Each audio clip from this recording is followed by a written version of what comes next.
Hey everybody, this is Dustin and Dave, Derby Specialist. And so Dave is currently cleaning up moldings that go on a roof on a 2020 Grand Design Solitude. And so basically what we wanted to show you, so he's scraping off the sealant off the top edge of that molding. And we use a lot of plastic scrapers, you know, the red ones, the blue ones, and we'll list those in the links below so you guys can see them. But what we wanted to talk about was, like, here's a perfect example. He's getting ready to clean all the mold and the water that got back behind the screw cover, right? And so when water gets back behind there, I'm going to snag this one for a second, Dave. When water and dirt get back behind this insert molding that's protecting it from the screws, they'll go through and it'll bleed through and it'll come out and hit the backside.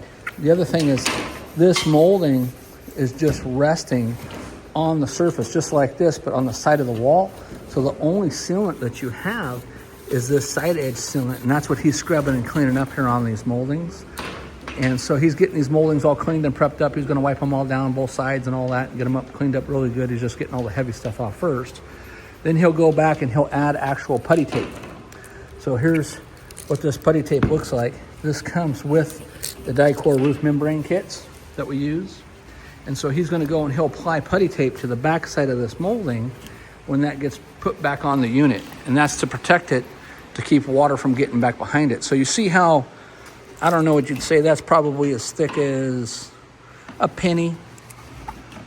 Yeah, I would say it's about as thick as a penny. So once that gets compressed from the pressure of the screw, you know, and it's up high enough, it shouldn't bleed out underneath.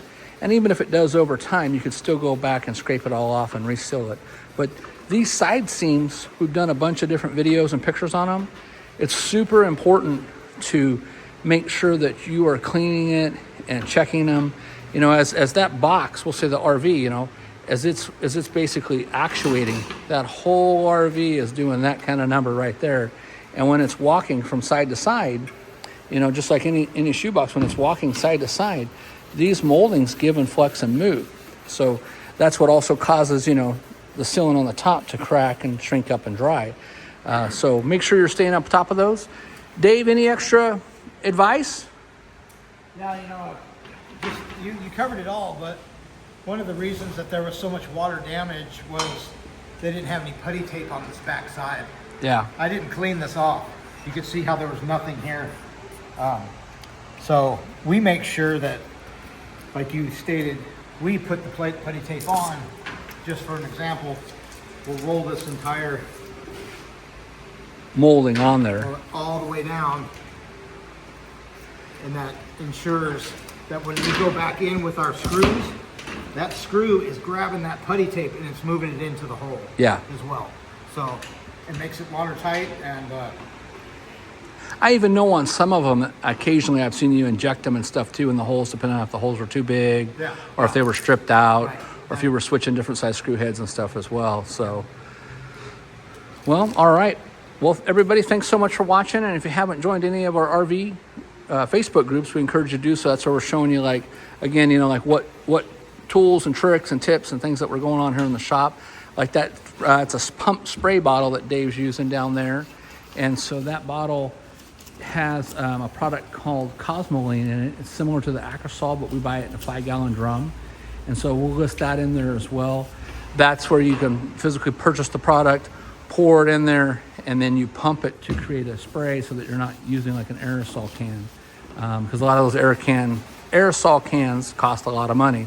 So it's a little bit cheaper for us to do it that way. Then, as you can see in his pockets, like, hey Dave, let's do the spin around for you real quick. He's got red scrapers everywhere. And then you probably got some blue ones on the other side too, don't you? no, I don't have any blue ones. You don't have any blue ones? How about what's in your tool pouch over there? In case people ask, oh, you got all kinds of stuff. You got screwdrivers, knives, picks, pencils, pencils, punches, pins, lights, scissors, pens, nail square pullers. tips and Phillips. Yeah, a little bit of everything. So Speed bits. Yep.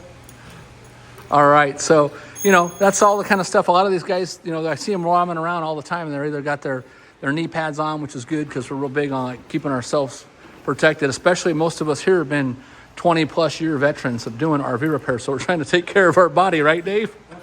Absolutely, boss. Alrighty. Well, hey, thanks everybody. Thanks for joining us, and we hope you keep watching and have a great day. Travel safe.